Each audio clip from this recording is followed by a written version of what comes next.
This is not a Mom What's for Supper.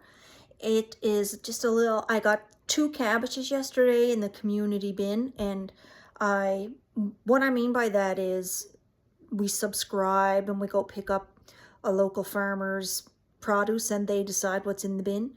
We got 2 purple cabbages and I wanted to make some sauerkraut out of one of them. First part's really easy. You literally just wash and cut your cabbage up, and I'm just going to put it in this thing, and then I'm going to put it into my bowl. And the next step, after it's all shredded, you literally just add salt and massage it, and then the rest of it takes care of itself. The general rule is about a teaspoon of salt, and it can't be iodized salt, it has to be sea salt or kosher salt, per pound of cabbage. I don't even think I have a pound here. It was half the cabbage. Here's the other half, which I'm going to grind up for coleslaw. But I think I'm going to start off with half a teaspoon, because the thing about it is you can always add more salt, but it's very hard to take it away if you over salt. So I'm going to start off with half a cup of salt. Oh my gosh. Half a teaspoon of salt, and just sprinkle it all over.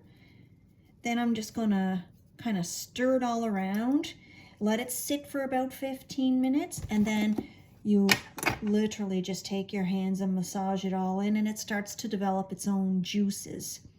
And then you stuff it all in here, your handy dandy cover. I have fermentation weights as well.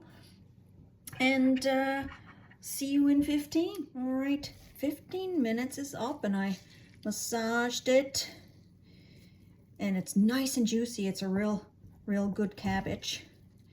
And then you just try to express all of the liquid out back into your bowl, your salted liquid, and you press it into your container. I'm hoping that I can fit all of this in there.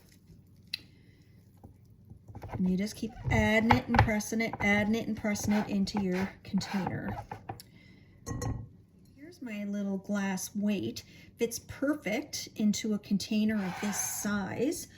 Now, this cabbage turned out almost too good to be true. It's super juicy. I didn't have to add any extra brine.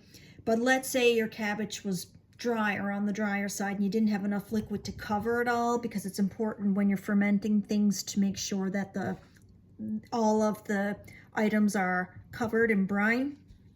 Just make your own, which would be, I believe, 1 teaspoon to 1 teaspoon of kosher salt or sea salt to 1 cup of water, and then stir it till it's dissolved.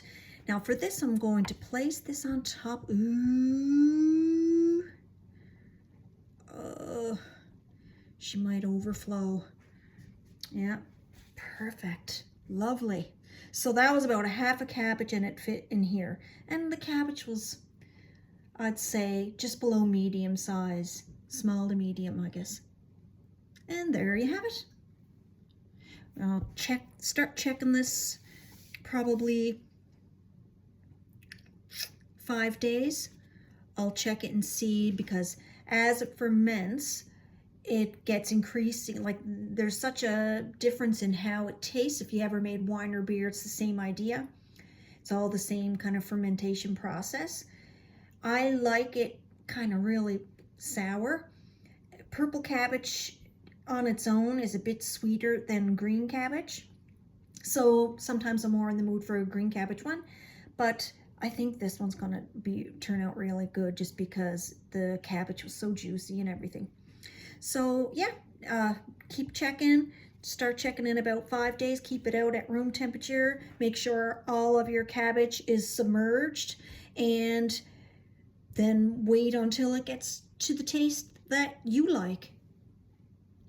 Here we are. Here's where it's gonna sit at room temperature while I wait for 5 days. And you should see it start to develop bubbles over the course of a few days.